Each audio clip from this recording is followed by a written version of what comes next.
domestic violence that particularly minority women have struggled for in this country over the last couple of decades or more. So,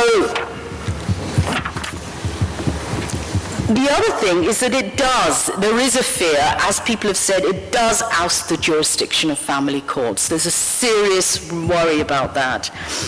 And therefore it bypasses all the kind of judicial oversights, checks and safeguards that have been put into place. The Muslim Arbitration Tribunal also says that it deals with forced marriage cases, and that's also very worrying. If you look at their report, it's called Liberation from Forced Marriage. But if you look at it, it's quite frightening if you try to pick it apart in terms of how essentially the undercurrent that's there throughout is that they want to oust secular women's groups that have fought for the state to deal with forced marriages and abuse of women's rights. They want to oust their position vis-à-vis the state and place themselves as the mediators between community and state, and therefore monopolize. And so it's very dangerous from that point of view. So what they do is potentially contravene Human Rights Act and the kind of guarantees and safeguards that are there. But do you know something? Not many people know this, but there was a European Council resolution on women and religion, and I have a copy here. And it's a very good resolution. It stipulates that member states must guarantee the separation between the church and the state, which is necessary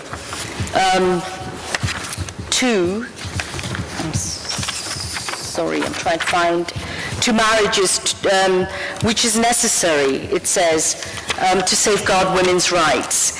It's a very strong resolution. I think we should use it, because what the developments here in terms of the accommodation of religious law within the legal system and the creation of a climate that's conducive to the establishment of parallel legal system is contravening fundamental human rights of women and the European resolution, and we should use this as a tool to nip this in the bud. The Muslim Arbitration Tribunal says it's operational in Liverpool, London, Bradford, and I'm not sure where else. I wouldn't be surprised if they hype themselves up a bit, but nevertheless, it is really important that this is not allowed to be spread, and that we nip it in the bud before other religious minorities also use it, use the space that's created for religion to monopolize community and resources, but not only minority religions, but also the Church of England itself, because believe me, the confidence that this will give to all religions to particularly control women's sexuality is the real danger here, and we all need to safeguard against that.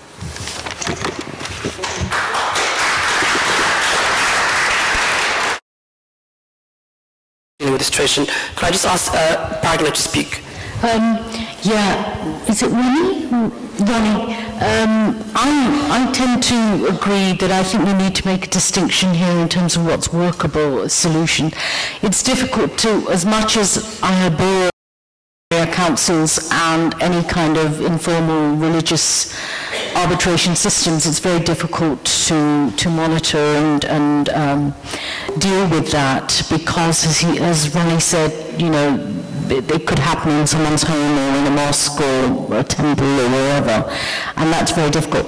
However, I also agree with Ronnie in terms of the aspects to the campaigning that's necessary, because decisions regarding family, certain aspects of family law, particularly children's matters and so on, can't be legally binding, even if they're take place in a tribunal. The Arbitration Act. I think as part of trying to raise awareness, it is possible to consider an amendment to the Arbitration Act, simply for the sake of absolute clarity.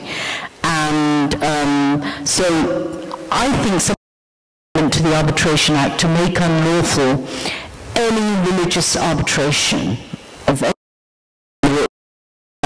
Muslim, Hindu, whatever, in family matters. I'm not so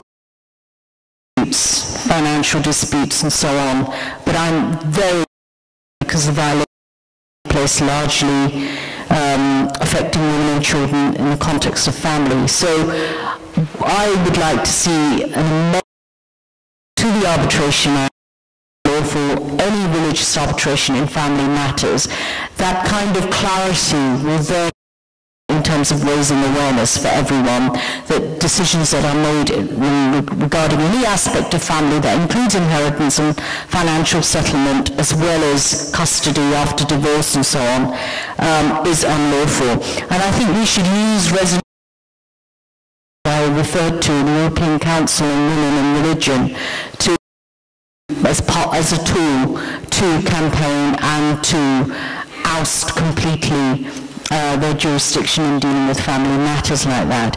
The second solution is, again, part of raising awareness, particularly amongst minority women, of their rights, is to reform the marriage requirements so that they're registered. And important, therefore, that we have worship, including mosques, recognised as registered as places for that way women are protected.